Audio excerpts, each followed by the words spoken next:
Hi guys, welcome back to my YouTube channel. ಇವತ್ತಿನ ಬ್ಲಾಗ್ನಲ್ಲಿ ಗೌಡ್ರ ಸ್ಟೈಲ್ ಚಿಕನ್ ಸಾಂಬಾರ್ ಮಾಡೋದು ಹೇಗೆ ಅಂತೇಳಿ ತಿಳಿಸ್ಕೊಡ್ತೀನಿ ಬನ್ನಿ. ಗೌಡ್ರ ಸ್ಟೈಲ್ ಚಿಕನ್ ಸಾಂಬಾರ್ ಮಾಡೋದಕ್ಕೆ ಏನೇನು ಇಂಗ್ರೀಡಿಯೆಂಟ್ಸ್ ಬೇಕು ಅಂತೇಳಿ ನೋಡ್ಕೊಂಡು ಬರೋಣ ಬನ್ನಿ. ಫಸ್ಟ್ ಚಿಕನ್, ಇದು 1.5 kg ಇದೆ. ನೆಕ್ಸ್ಟ್ 2 ಈರುಳ್ಳಿ, 2 ಬೆಳ್ಳುಳ್ಳಿ, 1 ಕಪ್ ಕೋಕೋನಟ್, ಶುಂಠಿ 2.5 ಇಂಚು, ಟೊಮೆಟೊ 2, ಪುದೀನ 1 ಇಡಿ, ಕೊತ್ತಂಬರಿ 1 ಇಡಿ, ಲವಂಗ ಪುಡಿ ಅರ್ಧ ಸ್ಪೂನು, ಉರಿಗಡಲೆ ಸ್ವಲ್ಪ, ಧನಿಯಾ 1/2 ಕಪ್. ನೆಕ್ಸ್ಟ್ ತೊಳೆದಿರೋ ಚಿಕನ್ ನ ಒಂದು ಕುಕ್ಕರ್ ಅಲ್ಲಿ ಹಾಕೊಂಡು ಸ್ವಲ್ಪ ಉಪ್ಪು ಹಾಕಿ ಬೇಯಕ್ಕೆ ಇಡ್ತಾ ಇದ್ದೀನಿ. ನೆಕ್ಸ್ಟ್ ಒಂದು ಪಾನ್ ತಗೊಂಡು ಅದಕ್ಕೆ ಸ್ವಲ್ಪ ಆಯಿಲ್ ಹಾಕಿ, ಆಯಿಲ್ ಎಲ್ಲ ಚೆನ್ನಾಗಿ ಕಾದಾದ್ಮೇಲೆ ಈರುಳ್ಳಿ, ಬೆಳ್ಳುಳ್ಳಿ ಮತ್ತೆ ಶುಂಠಿ ಹಾಕಿ ಚೆನ್ನಾಗಿ ಬಾಡಿಸ್ಕೊಬೇಕು.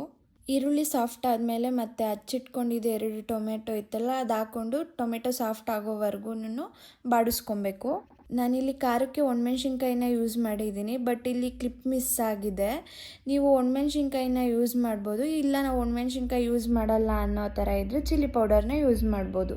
ನೆಕ್ಸ್ಟ್ ತೆಂಗಿನಕಾಯಿ ಮತ್ತು ಧನಿಯಾಕಾಳು ಹಾಕಿ ಚೆನ್ನಾಗಿ ಬಾಡಿಸ್ಕೊಬೇಕು. ಚಿಕನ್ ಸಾಂಬಾರಿಗೆ ಧನಿಯಾಕಾಳು ಯೂಸ್ ಮಾಡೋದ್ರಿಂದ ಸಾಂಬಾರ್ ಫ್ಲೇವರ್ ಮತ್ತು ಟೇಸ್ಟ್ ಎರಡೂ ಚೇಂಜ್ ಆಗುತ್ತೆ ಮತ್ತು ತುಂಬ ಚೆನ್ನಾಗಿ ಕೂಡ ಇರುತ್ತೆ. ತೆಂಗಿನಕಾಯಿ ಕೂಡ ಅಷ್ಟೇ, ಜಾಸ್ತಿ ಹಾಕ್ಕೊಳ್ಳೋದಕ್ಕೆ ಹೋಗಬೇಡಿ. ಸ್ವಲ್ಪ ಅಂದರೆ ಒಂದು ಕಾಯಲ್ಲಿ 1/2 ಕಾಯಿ ಇರುತ್ತಲ್ಲ, ಅಷ್ಟು ಹಾಕ್ಕೊಳ್ಳಿ ಸಾಕು. ನೆಕ್ಸ್ಟ್ ಕೊತ್ತಂಬರಿ ಮತ್ತು ಪುದೀನ 1 ಇಡಿ ತೊಗೊಂಡಿದ್ವಲ್ಲ, ಅದನ್ನು ಹಾಕ್ಕೊಬೇಕು. ಕೊತ್ತಂಬರಿ ಮತ್ತು ಪುದೀನ 2 ಸಾಫ್ಟ್ ಆಗೋವರೆಗೂ ಚೆನ್ನಾಗಿ ಬಾಡಿಸ್ಕೊಬೇಕು. ಮತ್ತು ಇದೆಲ್ಲ ಚೆನ್ನಾಗಿ ಬಾಡಿಸ್ಕೊಂಡಾದ್ಮೇಲೆ ಚಕ್ಕೆ ಲವಂಗ ಪೌಡರ್ ಇತ್ತಲ್ವ, ಅದನ್ನು ಹಾಕ್ಕೊಂಡು ಮತ್ತೆ ಅದನ್ನು ಮಿಕ್ಸ್ ಮಾಡ್ಕೊಬೇಕು. ಅದಾದಮೇಲೆ ನಾನಿಲ್ಲಿ 1/2 ಕಪ್ ಆಗೋಷ್ಟು ಧನಿಯಾ ಪುಡಿ ಹಾಕಿ ಮಿಕ್ಸ್ ಮಾಡ್ಕೊತಿದ್ದೀನಿ. ಈ ಧನಿಯಾ ಪುಡಿ ಬಂದು ನಾವು ಮನೇಲೇ ಮಾಡ್ಕೊಂಡಿರೋ ಅಂಥ ಧನಿಯಾ ಪುಡಿ. ಇದೆಲ್ಲ ಒಂದ್ಸಲಿ ಚೆನ್ನಾಗಿ ಮಿಕ್ಸ್ ಮಾಡಿಕೊಂಡು ಗ್ಯಾಸ್ ಆಫ್ ಮಾಡಿ ಒಂದು 10 ಮಿನಿಟ್ಸ್ ಕೂಲ್ ಆಗೋದಕ್ಕೆ ಬಿಟ್ಬಿಡಿ. ತಣ್ಣಗಾದ್ಮೇಲೆ ಈ ಥರ ನೈಸಾಗಿ ರುಬ್ಕೊಳ್ಳಿ. ಆಗಲೇ ಚಿಕನ್ ಬೇಯಿಸೋದಕ್ಕೆ ಕುಕ್ಕರ್ ಇಟ್ಟಿದ್ವಿ ಅಲ್ವಾ, ಆ ಕುಕ್ಕರಿಗೆ ಈ ರುಬ್ಬಿರೋ ಅಂಥ ಖಾರನ ಹಾಕ್ಕೊಬೇಕು. ಜಾಸ್ತಿ ನೀರು ಹಾಕಿ ಖಾರನ ರುಬ್ಕೊಳ್ಳೋದಕ್ಕೆ ಹೋಗಬೇಡಿ.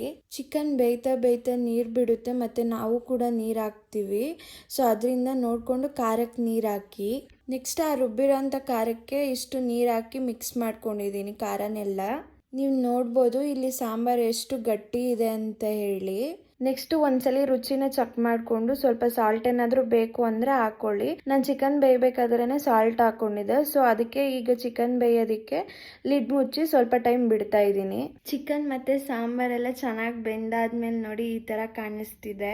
ಈ ಗೌಡ್ರ ಸ್ಟೈಲ್ ಚಿಕನ್ ಸಾಂಬಾರ್ ರೆಸಿಪಿ ನಿಮಗೆ ಇಷ್ಟ ಆಯಿತು ಅಂತಂದರೆ ಈ ವಿಡಿಯೋಗೆ ಲೈಕ್ ಮಾಡಿ, ಶೇರ್ ಮಾಡಿ, ಮತ್ತು ಹೊಸ ರೆಸಿಪಿಗೋಸ್ಕರ ಈ ಚಾನಲ್ನ ಸಬ್ಸ್ಕ್ರೈಬ್ ಮಾಡ್ಕೊಳ್ಳೋದನ್ನ ಮರಿಬೇಡಿ.